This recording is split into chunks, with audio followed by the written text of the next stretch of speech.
실제로 대한민국과 일본 사이에 전쟁이 일어날 확률은 아주 적습니다.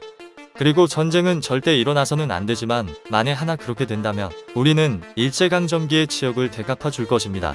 일본이 올해 방위백서를 공개하였는데 어김없이 독도가 일본 땅이라는 억지 주장을 이어갔습니다. 독도가 일본 고유 영토라는 억지 주장은 지난 2005년 이후 지금까지 반복되고 있습니다. 일본은 특히 이번 방위백서에서 러시아의 우크라이나 침공과 중국의 대만 위협을 핑계로 삼으며 일본의 방위력 강화가 필요하다고 주장했습니다. 그런 핑계로 전쟁이 가능한 나라로 개헌을 추진하고 있고 방위력 강화를 위해 관련 예산을 확보하기 시작하였습니다. 특히 일본 정치인들은 우리 역사를 왜곡하는 발언을 하면서 지속적인 망언을 이어가고 있습니다. 특히 독도에 대해서는 한국이 불법으로 점거하고 있으니 전쟁으로 되찾아야 한다고까지 이야기하고 있습니다. 하지만 정말 만약에 독도를 둘러싸고 전쟁을 한다면 전쟁의 결과는 어떻게 될까 궁금해집니다. 물론 한국과 일본은 미국과 동맹으로 맺어져 있기 때문에 서로 전쟁을 하는 것은 사실상 불가능하다고 볼 수 있습니다. 그러나 일부 일본 정치인의 이야기처럼 독도를 강제적으로 탈취하기 위하여 전쟁을 일으킨다는 가정하에 결과를 예측해 보도록 하겠습니다. 물론 미군은 개입하지 않습니다. 우선 일본은 이지스함 헬기 항모 잠수함 F-15J 등을 기습적으로 동원하여 독도를 중심으로 제해권을 확보하려 할 것입니다. 특히 이지스함은 어떤 창도 막아내는 신의 방패로 그리스 신화에서 따온 이름입니다. 이름의 유래처럼 강력한 성능을 가지고 있는 것으로 알려져 있습니다. 일본은 이지스함 7척을 운영 중이고 현재 한 척을 추가 건조 중에 있습니다. 독도를 침략한 해상자위대의 전력만으로도 많은 사람들은 한국 해군은 상대도 되지 않으며 일본에 접근조차 할 수 없다고 생각할 것입니다.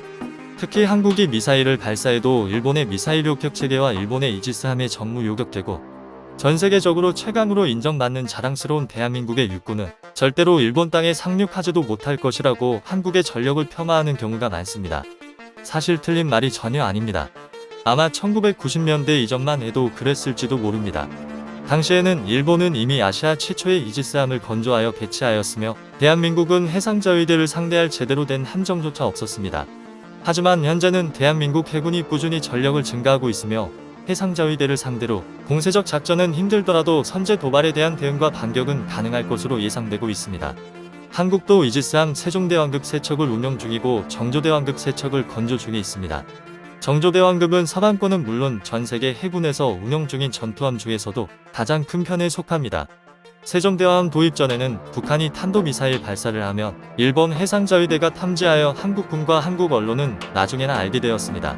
그러나 세종대왕 도입 후 한국군이 가장 먼저 북한의 탄도미사일을 탐지하여 해외 언론에 알릴 수 있게 되었습니다.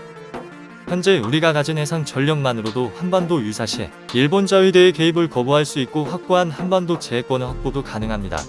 이런 상황에서 실제로 전쟁이 발발한다면 한국 해군은 일본 해상자위대와 대치하여 더 이상 접근을 차단할 것이며 우리는 장거리 미사일로 해상자위대와 일본 본토의 주요 군사시설들을 파괴시키는 작전에 돌입할 것입니다.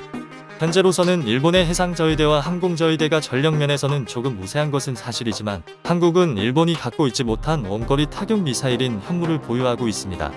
현무의 최대 사거리가 무려 1500km에 이르며 일본 전역을 타깃으로 할 수 있습니다. 1500km의 순항 미사일은 미국, 러시아, 이스라엘, 한국만 가지고 있는 우리의 자랑스러운 무기입니다. 2021년 한미 정상회담에서 문재인 대통령과 조 바이든 대통령의 합의를 통해 한미 미사일 사거리 지침의 폐기가 확정되었지만 이미 한국 측은 사거리 연장 기술을 확보하고 있었으며 사거리 지침 이후에는 지속적으로 사거리를 넓혀가고 있습니다. 그렇다면 일본은 왜 장거리 미사일을 자체적으로 보유하지 못하고 있을까요? 그 이유는 일본은 제2차 세계대전 전범국으로 공격용 무기 보유가 헌법으로 금지되어 있기 때문입니다. 우리가 미사일로 공격하면 일본은 방공 시스템으로 막기에 급급하며 일부 요격은 가능하겠지만 대부분의 미사일에는 속수무책일 것입니다. 쉽게 이해하자면 임진왜란 당시 조총으로 무장한 왜군을 상대로 우리는 원거리에서 판옥선 화포 공격으로 왜적을 섬멸하는 것과 같다고 볼 수 있습니다. 우리는 현재 2000발 이상의 어마어마한 물량의 현무를 보유하고 있고 장단거리 미사일까지 포함할 경우 6000발 이상 보유하고 있습니다. 이러한 현무 미사일을 독도를 침략한 일본의 이지스함과 구축함이 다 막을 수 있을까요? 아무리 일본의 방공 시스템이 촘촘하더라도 현무 미사일 소나기에는 해상자위대는 바다에 침몰될 것이 뻔합니다. 그리고 미사일을 피해서 자위대 병력들이 일부 남아있더라도 우리 해군이 알아서 처리할 것입니다. 2차 미사일 발사를 통해 순식간에 일본 영해 및 본토를 공격하며 일본의 주요 공항과 군사 시설들을 폭격하고, 우리는 대형 수송함을 통해 세계 최강의 우리 육군과 해병대가 일본의 상륙 작전을 펼칠 것입니다. 우리 육군은 2022년 기준 총 53만여 명 중 거의 39만 5천 명에 가까운 지상군 병력으로 구성되어 있습니다. 그리고 3세대 전차가 주축이 된 기갑 전력과 3,000문에 달하는 자주포를 중심으로 종합적인 육군력에서 미 육군을 제외하면 최대 규모의 육군입니다. 육상자위대는 15만 명 수준으로 우리 육군이 가히 압도적이며, 우리가 일본을 대하는 정신력과 일본이 우리를 대하는 자세는 비교 자체가 되지 않습니다. 일본은 섬 하나를 점령한다고 생각하겠지만 독도는 우리에게 섬 하나 이상입니다. 독도를 침략한다는 것은 바로 우리의 영토와 정신을 침략한 것과 마찬가지입니다. 더욱이 그 대상이 일본이기 때문에 과거와 같은 치욕을 더 이상 당하지 않을 것입니다. 따라서 한국 육군이 일본 본토에 상륙하기만 하면 일본 전체가 점령이 된다고 보는 것이 정설입니다. 군대에 갔다 온 사람이라면 한국 육군에 대해서는 일본 자위대보다 더 강력하며 우리가 한참 우위라는 것을 부인하는 사람은 없습니다. 일본 육상자위대는 한국의 육군 전력의 상대가 되지 못하며 세계 최고의 포병 전력 위주로도 일본 주요 병참 시설을 박살 내버릴 수 있습니다. 결국은 현무미사일로 해상자위대와 일본의 주요 군사 시설을 폭격한 후 육군이 일본에 상륙하게 된다면 일본은 대한민국에게 전쟁에서 절대로 이길 수 없으며 대한민국의 압도적인 승리가 예상됩니다. 앞서 말씀드린 대로 실제로 대한민국과 일본 사이에 전쟁이 일어날 확률은 아주 적습니다.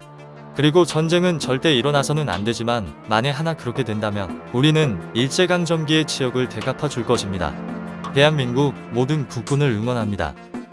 시청해주셔서 감사합니다.